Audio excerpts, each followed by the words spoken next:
So the whole story is about the mom fighting for justice for her daughter, who she's convinced is dead. Mm-hmm. And this man is adamantly saying, I did not do that. And how dare you say that I'm doing this, mm-hmm. right? When I'm not, that was my daughter and whatever. Mm-hmm. The bio mom goes to the point of getting billboards put up like right outside this man's house, hanging flyers, and she's very definitive mm-hmm. in saying, I know he killed my daughter, and I hope this makes him highly uncomfortable. I hope he knows we're not giving up.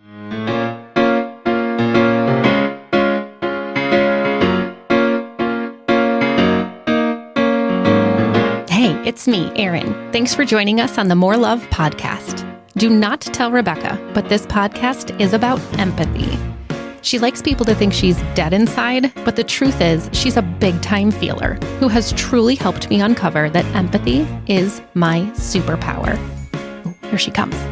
Hey, bestie. Hi, love. What are you doing? Oh, just getting ready to host a podcast. A podcast? About what? Life. Our life as best friends, who are more like sisters. Ah, yay! I love us, and I can't wait to share our stories with the world. Especially the ones that involve us pushing each other, right? To be our most authentic selves. Oh, man. Okay. Scott. Yeah. I felt judged this morning by the woman down the hall. Who? The one who makes the corned bean salad. By Nadine. She's not a judging type. Well, I was sitting in my car talking to Rebecca, because of course we had to talk on the phone before we got to the podcast. And I was sitting there, and then she pulls in right next to me. And now I have some feelings about that because the whole parking lot is open. That's probably her standard spot, which is what you would do. Right, you only sit in the same spot, park in the same spot. I can accept that. Okay. That's her usual spot. I can accept that. Okay. And so that must have been like the look on my face when I looked over was the judgment I had about why you need to park right there. Mm-hmm. But then she gave the look back, Scott, and I didn't like that. Oh. And she's matching your energy. And then she got out and she had to get a laundry hamper out of the side. And massage linens. She was struggling to get it out because she had parked so close to my car. So I had feelings about that too.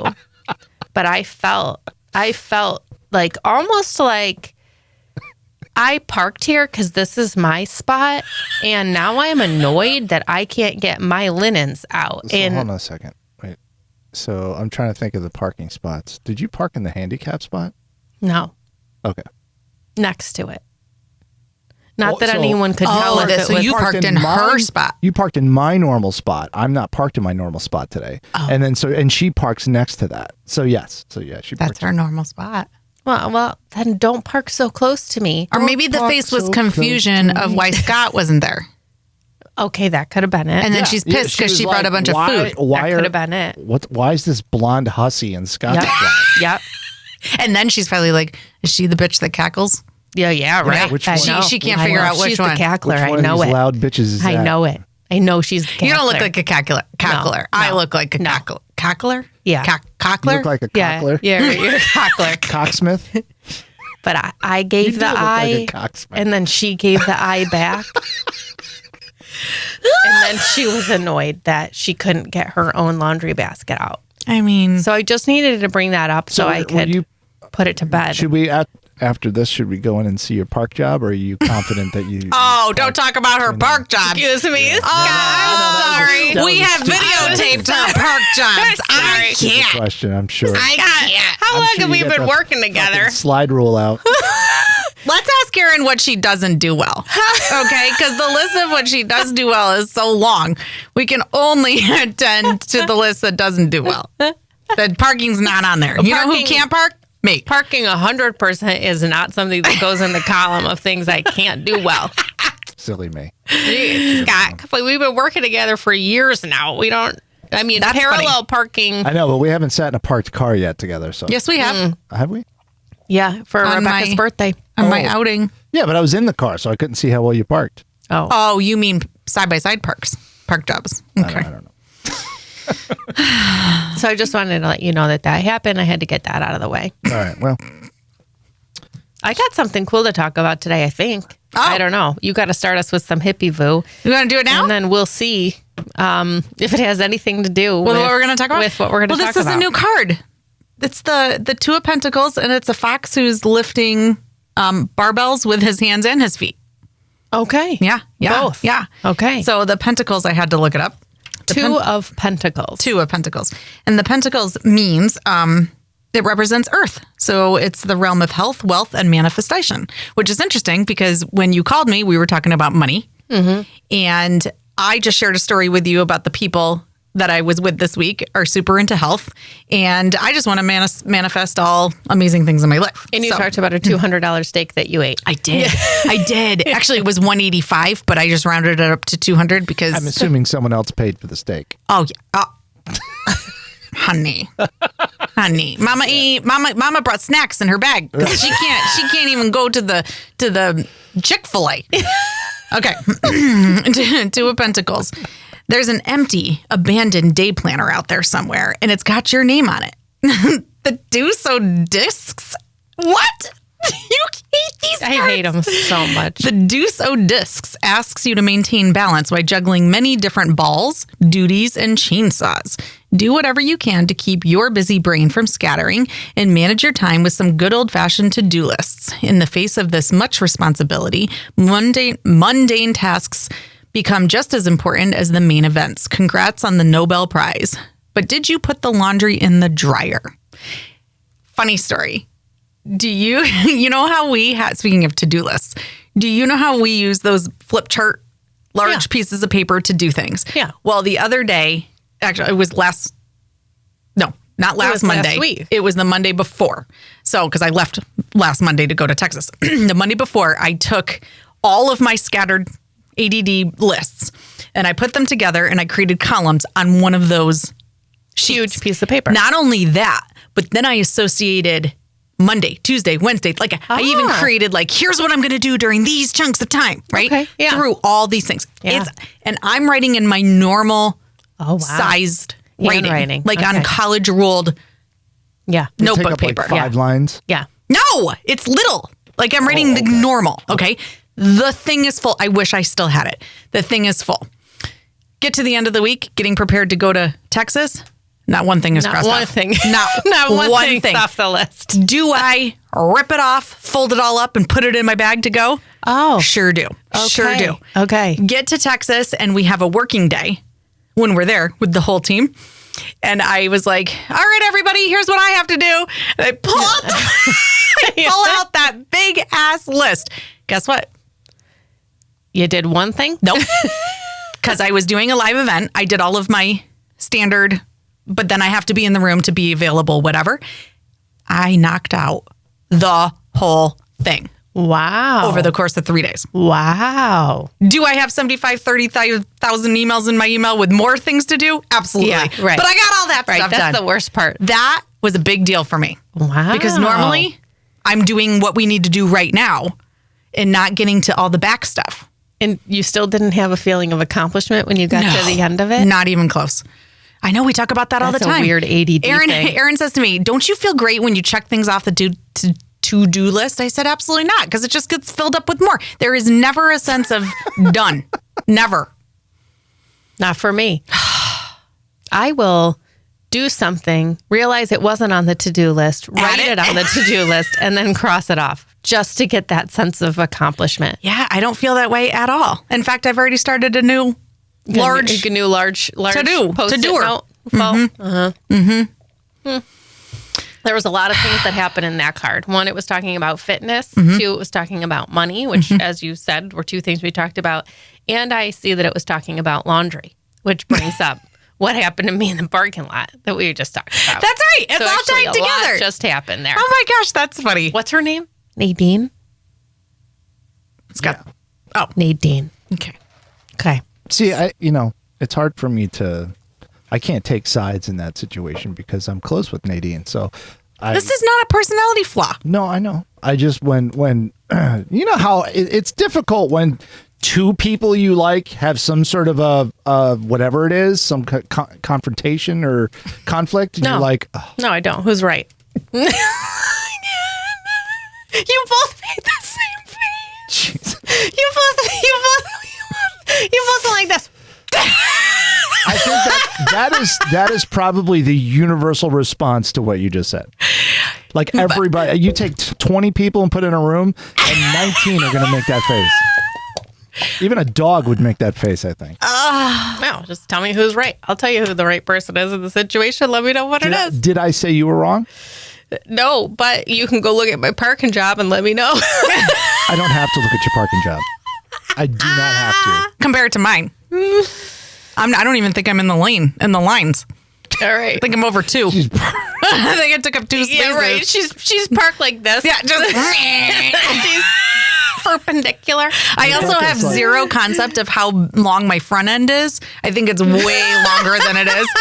So I never you're, like, pull up way far out enough. in the back. Oh, way in the back. Yeah. My yacht is always sticking out. Oh, my God. All right, here's the question I'm posing for you fools today.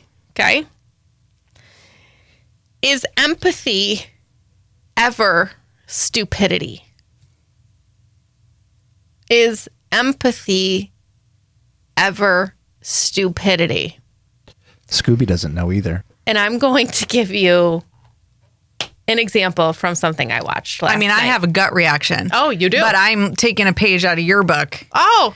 and And what thinking it through. Oh, wow. And so nice. going to hold my response to the end. Okay. It will probably be the same, just worded more nicely. Wow. Yeah. That's great. Let me see how well I know you. Okay. And when I say, is empathy ever stupidity? In your brain, you just went, yeah, it's always stupid. No, no not one should always. ever be doing it. No. No, I know that. No. Okay. No. Okay, so I give you a little more credit then. Yeah. than No, what I was thinking. don't think that. Is empathy ever stupidity? The other way to word this would be, can empathy ever be stupid? And I'm going to go with this thing I watched last night that really I over-identified with quite a bit. Okay. And I'm still struggling with to this day. Okay. I can't remember the name of this thing that I watched. Of course, it was a murder show. Okay. Okay. But this man and this woman were married and they adopted a little girl at the age of 10 months. Mm-hmm. The little girl ends up going missing at the age of 14. And now it's 30 some odd years later. They still have never been able to, at this point in the story, they had never been able to find her. Wow. 14. Okay. The Wait, I have a follow-up question, Yeah. which sounds dumb. Yeah. Do you know where they lived? Yes, Was it in this country? it was Michigan. Okay, so it was in the United States. Yes. Okay. Yeah. Okay. Yeah. Okay. Yeah. All right. So Why are you laughing? Is that So I was irrelevant like, to you? well, I mean, if she's in Ukraine, that's what happens. Or, Well, no, I just are they in Afghanistan? I mean, shit, that's like day in, day out. no. Michigan. Okay, Michigan. Michigan. Okay. Michigan. So then Biomom, who's the mom who gave her up for adoption. Thank you for clarifying what biomom means. I thought there was like some sort of social media person that I should know about. Like, who's Biomom? Like Octomom? I don't know in this moment if you're making fun of me. Yeah, or I'm if making you're fun of really- you. Oh, I know what a biomom is. The mom who gave. You could have said birth I don't know mom. if Scott's making fun of me. Are you making fun of me, Scott? No, I'm not making fun of you. I am. No. Yes, he is. Scott's actually appreciative that I was. Nope, he's making fun of you. He just doesn't want to make you feel bad. Whatever, you guys. Well, joke's on you guys because I'm neurodivergent and these You want me things to tell don't you the end land of the for story me. right now, like I always do? Okay, listen to All me. right, I am. Go ahead. God, it's too much. Too much. Biomom, not Octomom, Biomom. aka birth mom. Yes. Mm-hmm. She sets out to find her daughter when she ends up finding out that she had been missing. And BioMom does this whole bunch of research and comes to the conclusion that the person who killed her daughter, because she's convinced she's dead, is the adoptive father. And that the adoptive father... There's a lot of missing pieces here. Okay. The adoptive father, there's no way that this was a one and done incident, that he must be a serial killer. This is what she's... And she goes so far as to say, the girl is buried in the backyard because I did Google Map images year after year after year, and this is the one spot that's continually changing in their backyard. It's a garden or something. Okay. What was the... Okay, we'll pause here for questions. Yeah, so I need the name of this. So I need to watch it. BioMom just comes out of the wood. So she decided she wanted to find her daughter that she gave up for adoption at 10 months old. And, how did she know that was her daughter that was missing? Because is this an open adoption? Did she find out when she went to look that the daughter was missing? Is that what she found out? Okay. Yes. Why did you she mean give her up you for mean adoption? When she turned 18? Because isn't there rules? Isn't there rules in adoption, especially if it's closed? You can't. I think it depends on the state. That's another reason why I would want to know where it took place. Sure. I don't really know. I can't actually remember in this moment why BioMom went looking for the daughter, but I do know that BioMom was very young, like 14, 15. When she had her. Okay. And did not want to give her up for adoption. And was forced to. But BioMom's own mom said, you're not fit to be a mother. You need to give this daughter up for adoption. And I remember her saying that she was told her daughter's going to go to the best of the best family because she's only 10 months old and there's so many adoptive parents who are looking for babies. Oh, so this wasn't even in the hospital. I birthed you. Move along. No. She raised her for the first 10 months. And it was clear that this wasn't working. Well, not to her. It was clear to her mom. Well, because the child was like, yes, I'm getting anxious about I'm going to have to teach it how to walk and I'm going to have to teach it how to eat solid foods. And yes, it was really overwhelming, but BioMom's mom was like, you're not fit to be doing any of this. You need to give this baby up for adoption. It will have a better life, and convinced BioMom that was in the baby's best interest. Does this sound familiar? Into the Fire, The Lost Daughter? Yes. Okay, text me that. I'm watching it A new tonight. 2-part documentary recounts Turkanian's year-long search for Audrey Bauman, née Alexis Badger, who went missing in 1989. Because she named her Alexis. And the harrowing revelations that culminated in her belief that Alexis had been murdered by her adoptive father. Can't wait. Okay. I'm all in. Keep going. Okay. All right. Any more questions? I'm sure. Any more questions from the audience? Dr. Oz, Anyone? so that means you got to watch. They were. Yeah. Oh, wow. I'll hold YouTube Dr. Oz here. So I'm watching this, and the BioMom is a bit intense. Like, she's very definitive, kind of like someone else you know. And she's just very much like, you need to look at this. This is what's happening. They ended up going to an event that was in Michigan for missing and exploited children, and the adoptive mom ended up being there, and Kathy, BioMom, ended up being there. And there ended up being this massive argument that happened because Kathy, BioMom, was yelling at the adoptive mom and basically saying, your husband is the one who did this. And what was her reasoning? Did it ever say why she felt so strongly about the husband? I believe she started to look into the background of these people who got her child. Okay. Because she was, I believe, if I'm remembering correctly, trying to figure out who ultimately ended up with her daughter.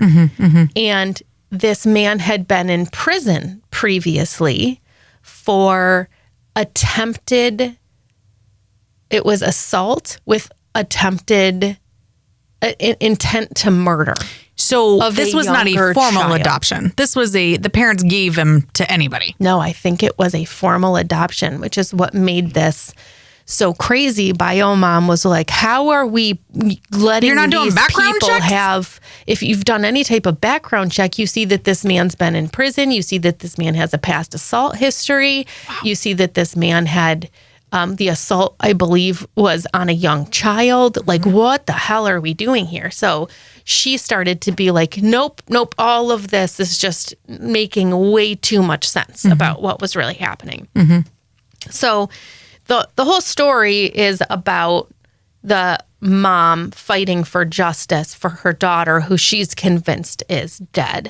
And this man is adamantly saying, I did not do that. And how dare you say Accusing. that I'm doing this, right? When I'm not, that was my daughter and whatever. The bio mom goes to the point of getting billboards put up like right outside this man's house, hanging flyers, and she's very definitive in saying, I know he killed my daughter, and I hope this makes him highly uncomfortable. I hope he knows we're not giving up. Can't you right? sue her for libel? No, Well- it's freedom of speech. No, that's not true. Sure. It didn't say the posters didn't say this man killed my daughter. Oh. They said missing. This Oh. girl is missing. Reward. But she can go around verbalizing what she feels, and he can't sue her for defamation of character. I mean, he could, but he ain't gonna get anything. Right. She, unless she's got money and insurance and whatever. I mean, And I don't know what reaches the level of defamation of character, right? You're allowed to say pretty much whatever you want about anyone. You can't write about it. If you write about something like that, that's not clearly provable, and maybe we can ask Joe, the resident lawyer, but when you write about it, it's libel, which means there's been plenty of stories where people called someone something and they were sued because they couldn't prove it. And if you can't prove it, then it's not, you know what I mean? It's fascinating. But So if at the same time, I write down on this piece of paper right now, you're a massive bitch. right. And then they're like, prove it. Right. And then I go and prove it. That counts or what? I mean, I think, again, maybe there's like definitions between opinion and if you said slander you're a and massive murderous bitch, then there could be a problem. I don't know. Very I don't know. interesting. Okay. So it finally comes out that this wife has stuck by her husband for this entire time because she's like, there's no way this is not the man that I know. And That's what they all say. finally it comes out that this man ends up getting arrested. For what? It's probably something He gets stupid. arrested in conjunction with a sexual assault and murder that happened in Virginia. Right then and there? It wasn't an old one? It was an old time. Oh, it was from years and years. It was and an years old ago. one. Okay, Yeah. so it wasn't a current. No. So Oh. because they were looking into this man, they started to find out that he was in Virginia at the time that this murder happened, even though he absolutely wasn't supposed to be. He was in the military and he ended up getting off the boat or something, and he was in That area at he that was time. in the area at the time. Now this, I'm He was sorry. super drunk, This is apparently. my questions, like normal. Was he married to that woman at the Yes. time? Yes. So he's been married to that woman for Yes. this since young. Pretty much the entire time. Okay. They've been married 50 years. Okay, young. Yeah, okay. very okay. long time. She's just living her housewife life. and Blinders. and okay. protecting Yeah. and All you know things. whatever. So he gets arrested, and they show him in the interrogation room with the man, and the police officer is like, every time you've turned around and you've wondered if someone was looking for you, that was me. Stop.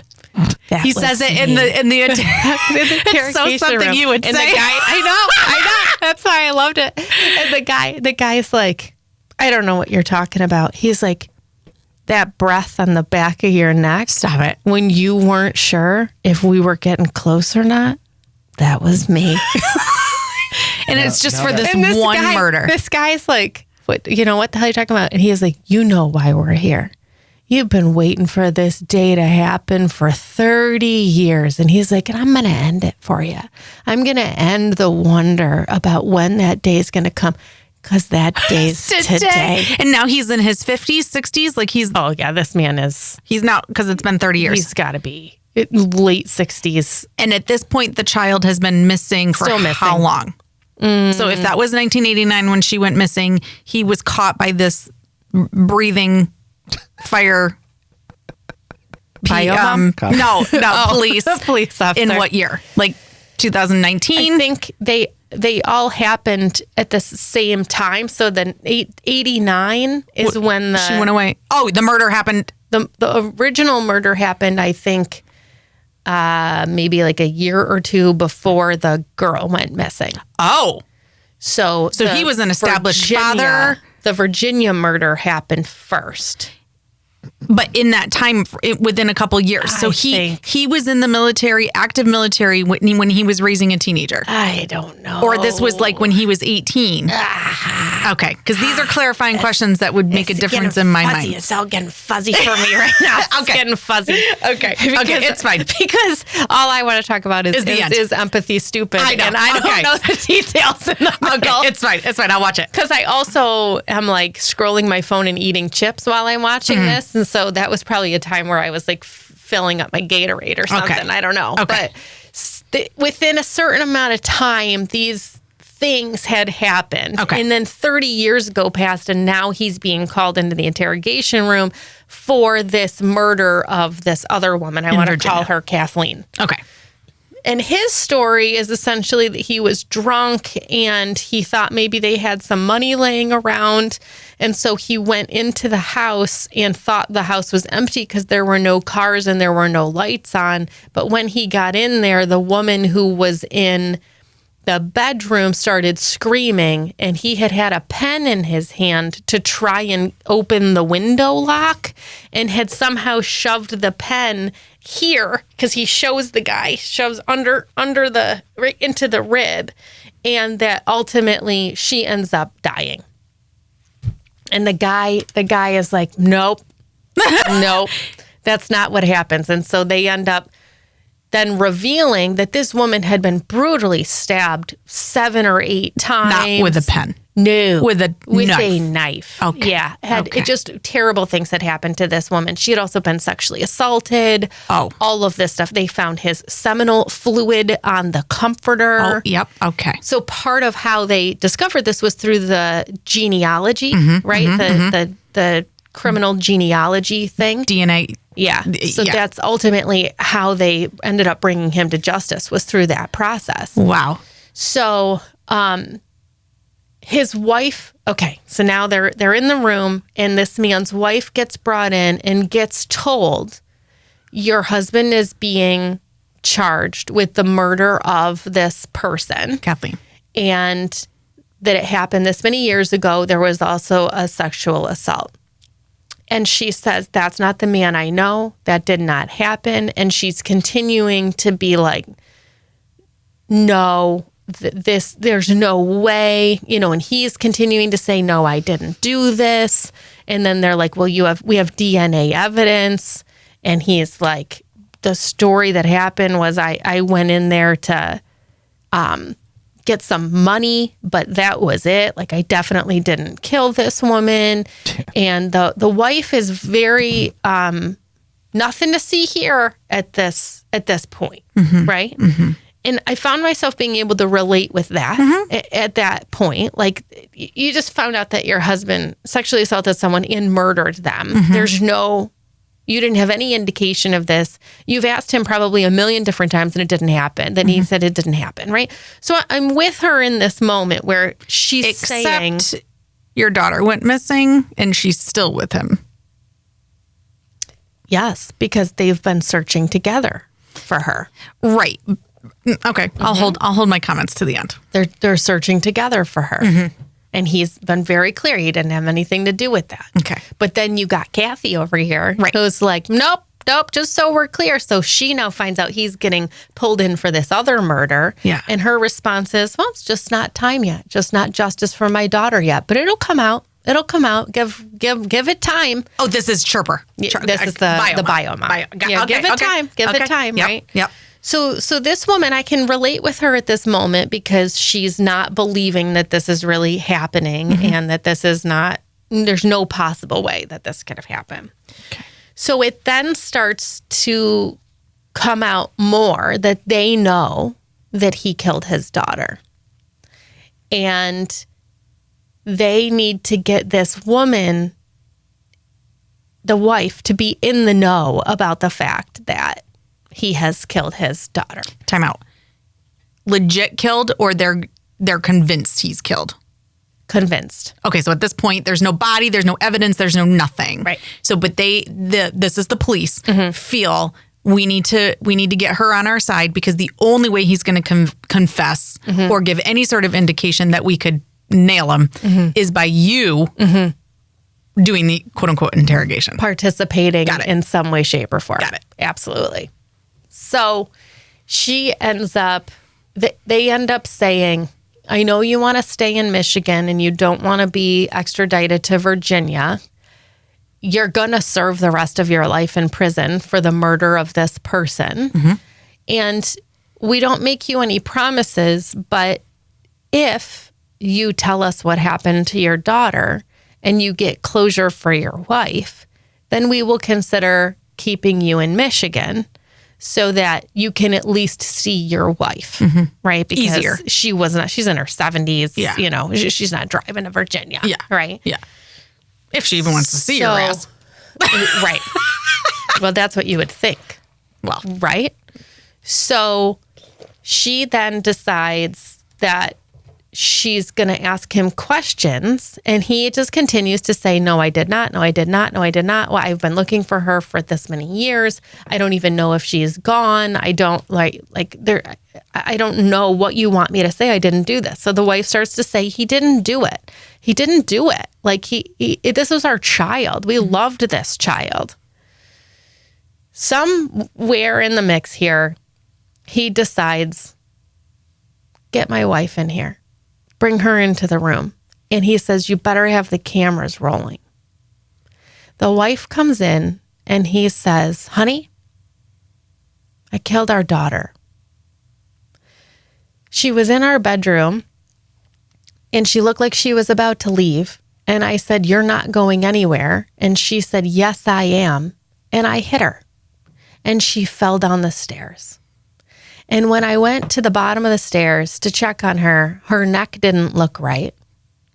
And so I took her and I put her in the garage and I wrapped her up in a beautiful white blanket, is what he's saying to her.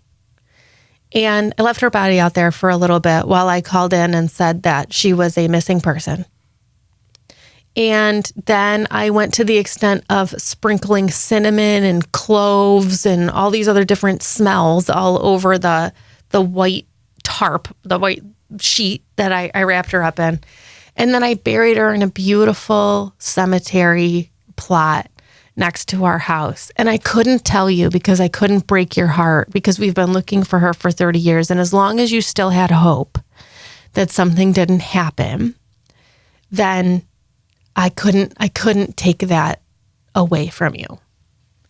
And this woman, in this moment, she's bawling. She says, don't admit to something you didn't do.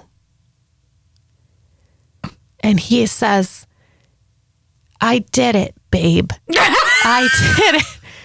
I did it. I'm so sorry. And now they're both bawling their eyes out. And she says something along the lines of, why did you lie to me for all of these years? And I still love you. And essentially is saying, I can't believe that you've had to hold on to this for all of these years instead of just telling me. And she's barely vacillating between anger and resentment and like, but I still love you and it's in God's hands now and we'll figure it out together. And this man goes on to say that he had to cut the body up because it wouldn't fit in a container that he was trying to put it in. And the woman just continues to be like, don't admit to something you didn't do. No, this can't be true or whatever, but still has this undying love and empathy and compassion for this man and what it is that he's had to go through all of these years, knowing that he had killed their daughter and wasn't able to say anything about it. Now it's like a split screen happens, and then you got Kathy.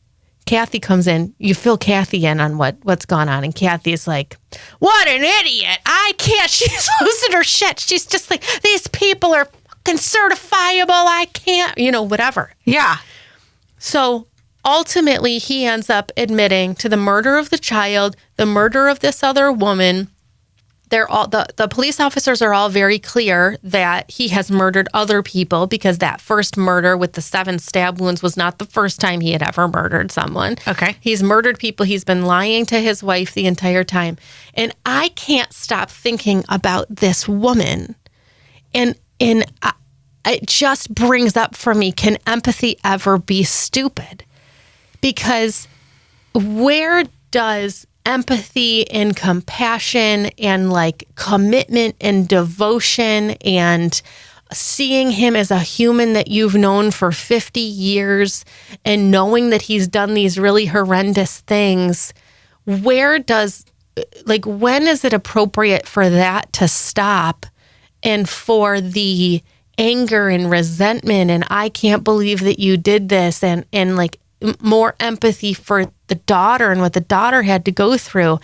And the reason I bring this up is I think I could see myself being the woman who was really trying to relate or understand empathically through this horrendously horrific act that had happened. Mm-hmm. And I was disgusted at myself and confused at myself and like trying to figure out why anyone in the entire world would feel that way. And I think listeners would be real quick to be like, absolutely not. That was not my child. If that was my child, there's no way I would ever. I think people are real quick to say absolutely not. But you got to watch this documentary. Oh, I would have reacted the exact way she did. Really? Absolutely. Really? But as you're talking about it, I think it's a timing thing. Because they had gone through this journey and he admitted, my whole goal was to keep giving you hope, right? Yep. So she has this baggage she's bringing with her that is XYZ, right? However, if it came out within like a couple days, a couple weeks or whatever, I think the reaction might have been different from her. At least from me, it would have been. How long he's been manipulating the situation. I'm wondering, especially if she's that type of person that's like a Pollyanna, right? A Pollyanna, in addition to just wants to be loved. It's very clear to me that her love that she has with her husband was the end all be all. It was the only thing that ever mattered. Exactly. So I wouldn't define it as stupidity. I would define it as a trauma response or something. Because if she were to, that was her immediate reaction. My guess is digesting all of those things, then we start having different kinds of as they started reactions. To have jail phone calls that she started to get angry. Why didn't you say these things to me? But then what's fascinating is he would say something like, you're just going to have to make up your mind yourself, how what you want to do next. Mm-hmm. And her response is, well, I don't need you to be mad at me. Mm-hmm. Yeah. And I'm like, that's a trauma. That's a trauma response. What? He probably he murdered your child. Mm-hmm. Yeah, but if you probably go in and psychoanalyze their relationship, I bet you he has sort of a cult leader type of control over her. Mm-hmm. Or he picked her specifically because he knew he could get away with these kinds of things. Right. Like he can totally manipulate her 100%. I mean, we all watch those murder shows all the time, and how many times has that come into play? That's true. Where the wife one is like, person is what? so manipulating the other person that they're oblivious to everything. All the signs, they don't see it, and then when they're confronted with the truth, they can't believe it. They just can't. And substitute murder with addiction, whatever, or cheating, or stealing money, or what substitute with anything that's just bad. Not good. Right. Yeah. But what that butts up against for me is, where is that line? Mm-hmm. And my line is not at all the line that should be used in these types of discussions. But when it was that extreme of an example, and it was so much in my face, that I was like, the natural reaction to this is to shut it down immediately and say, I need to acknowledge that I've been absolutely brainwashed, gaslit, and manipulated our entire marriage. And I can't trust anything that you've said. That would be a completely, in my mind, normal response. And yet I could still see myself reacting the way that this woman did. I think it said at the end that he did ultimately get extradited back to Virginia, because they were like, none of this is going to be on your terms. Thanks for the information. We know we told you it wasn't going to be, we lied, a given, but nope, you're going to go to Virginia. You don't get to have any ounce of happiness in your life. So he really did kill the girl. Yeah. Okay. And you want to know where she was? In the same place. He pleaded no contest. In the place, backyard, right where the mom knew. Where she went through these images. Yep. That's exactly where they found her.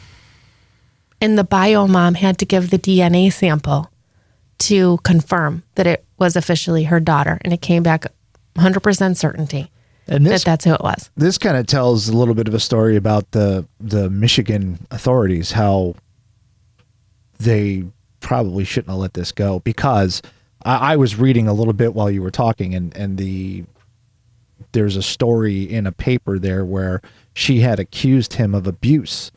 Yeah. And there was a neighbor who said that, like, she accused him of abuse, and the mother said, that's a lie.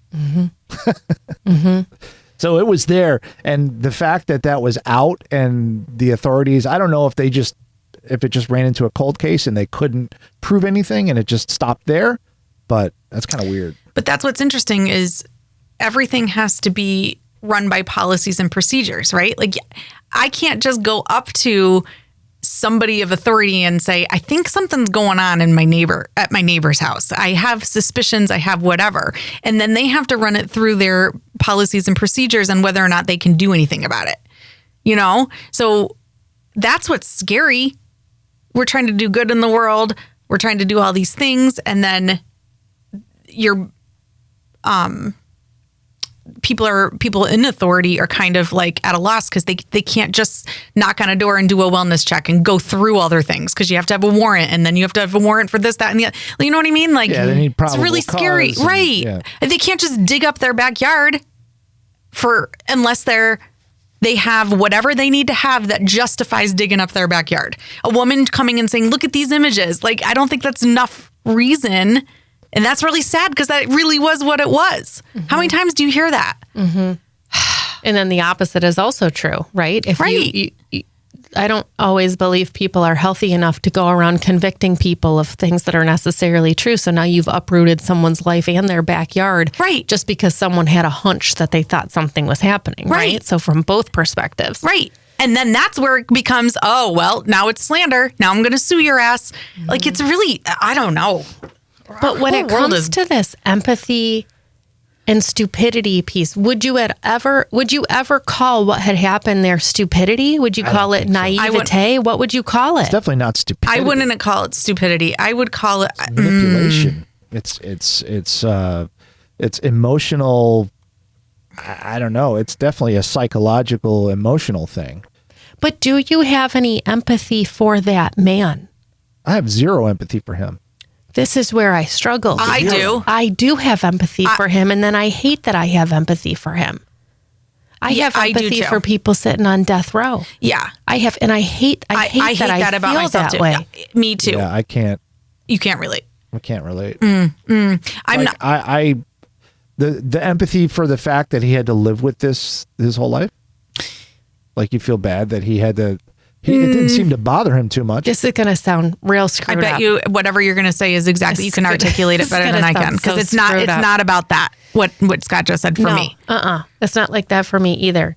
When I think of human beings who have done the absolute most atrocious things you can possibly imagine, the only image that comes to my mind is them as an infant coming out, being born for the very first time. And I think to myself, that baby who came out, I'm literally imagining the mother holding it right out of the womb, right?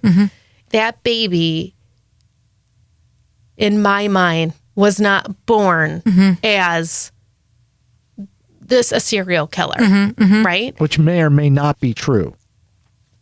The potential, there could still be psychological, chemical things in their brain that's going to make them absolutely susceptible to that behavior. However, that's the nurture versus, yes. And then eventually, if they were in the right environment and the right familial environment and upbringing, that it's possible they could have overcome that and gone a different direction. Or if they were in a situation where that was, pushed, in the other direction. Either way, it could have happened. We just watched one about Haddon Clark. It's on, I think it's on Max. And this guy was a complete, he was a nutcase, and he was he was really messed up as a young kid. Granted, the family wasn't great. And so every time you see this, you go back and you see that the upbringing. I mean, how many times have you seen one where it was a perfectly good person? Like maybe Ted Bundy was the one who grew up in a perfectly good environment. I don't remember if he did or not. But every once in a while, there's a person who comes out of a perfectly good normal family and turns out to be a psycho. But most of the time, they come from some really just screwed up, abusive background that just makes them go that way. And you don't have any empathy for that?